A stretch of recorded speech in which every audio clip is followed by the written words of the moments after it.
Yeah, like So you know, the so last let's get into it. Why did you, I was just reading your background and I saw that you was in the Bill Walsh Fellowship. I don't think a lot of people, young coaches, know how important Bill Walsh was to the coaching community. I mean, it's a book that he wrote. It's like the Holy Grail. I'm trying to get a copy of it yeah, you because know, it's interesting, man.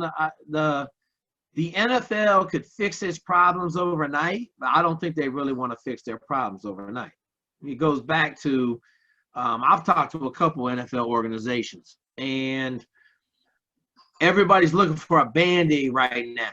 right. And this whole minority issue can't be fixed with a Band-Aid, No, and you right? just can't just hire somebody just to hire somebody just to check the box, or And like I interview say, somebody to interview somebody to check the box. like I've had a couple. Like I interviewed for a provost job on Friday, and they asked me like, "Hey, what makes you different than all the other candidates?" And my best answer would have been, listen, we just covered that for an hour. You don't have a Navy SEAL, Michigan MBA, minority from Washington State interviewing with you. You don't have a guy of my capacity or capability interviewing with you. But I just rambled on about like, look, I'm a different dude. The best thing about me in diversity and inclusion is I don't have a formal diversity and inclusion background. Right. Because I think all the people in diversity and inclusion are full of crap. And all the programs to change people's thinking, all you're doing is telling people to mask how they really feel. I'm a big numbers dude. Right. Like, I don't care what you're doing. I don't care what kind of programs you run it. Show me your numbers from 20 years ago. Yeah, Show me your numbers data doesn't, for show me your my numbers from background's 10 in years ago. continuous improvement. Data doesn't lie. Show Yep. me the numbers. If you don't have any numbers, you're not tracking. If you ain't tracking, you ain't trying to improve. Yeah, so like I'll give you an example. The NFL. Okay. NFL does not have a minority owner. Right. Okay. Well, let me say this: the guy that owns Jacksonville is a Yeah, that's the Illinois only one grad. though. So he's an Indian guy. So they He's the got only one. He's the only one. They don't have an African American ownership group.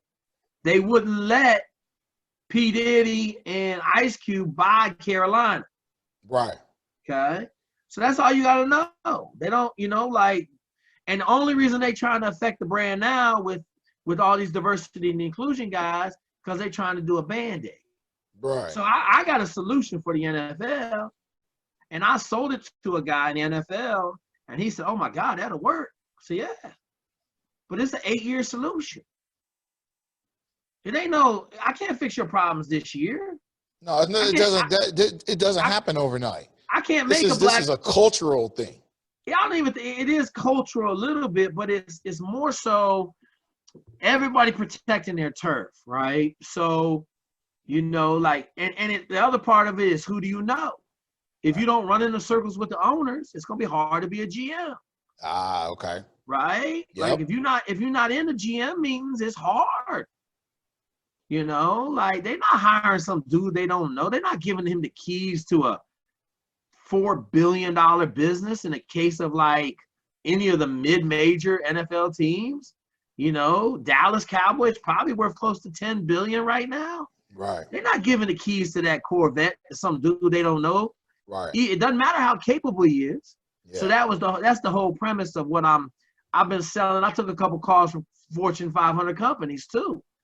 My solution is, look, you can't have more senior executives if you don't have more entry-level hires. Yeah. And if you don't take care of them, you're not going to have them anyway, right? Because superstars ain't staying in an organization for 15 years anymore. Like, if you've seen those stats where the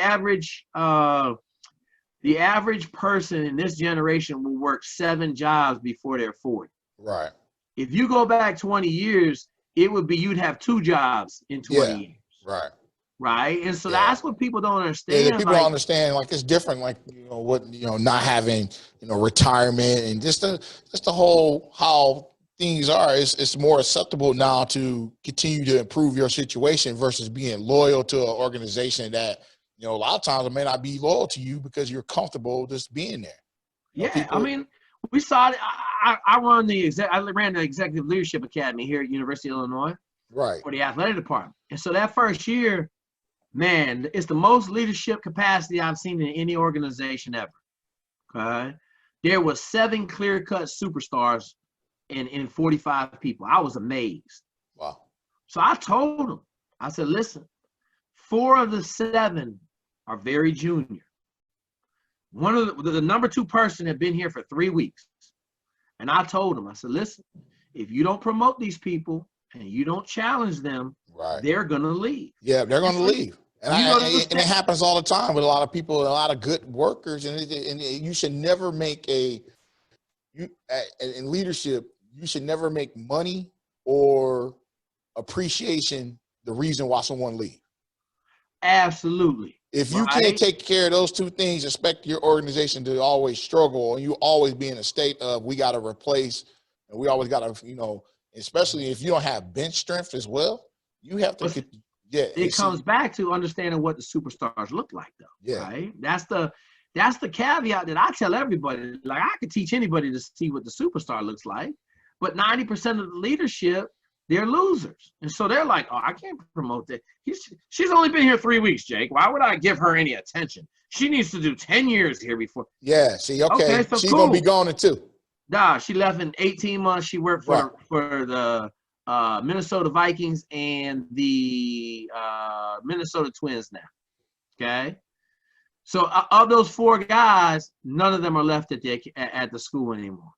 All them 4 junior people left. And that's where I come back to. It's the leader's job to find those 4 people and empower them so that they feel like they're on an exponential growth path. Like, I'll tell you right now, the number 2 person I'm talking about, I could make her in an AD in 5 years. Wow. She could be a 27-year Division I AD, and she'll murder it. Okay. The number 3 person, same thing. The number 4 person, the same thing. Okay. Those 3 out of the top 4 people were under 24, and they were all rock stars. Okay. But it also takes a person to not see bias in that. Right? Yes, right. Like, there's a woman at the top. Oh my God. She's only 23. What's she? Oh man. Don't look at it as a woman. Don't look at the age. Look at the skill set and what they're getting done. That's all I see, man. But see, people, and a lot of times people don't you don't want to take that time. Oh, well, it's the black woman, or she is this or that, or he. No, listen. What are they doing? Can they get the work done? Is it effective? And are they doing things we need to get done to push our organization forward? Yeah. So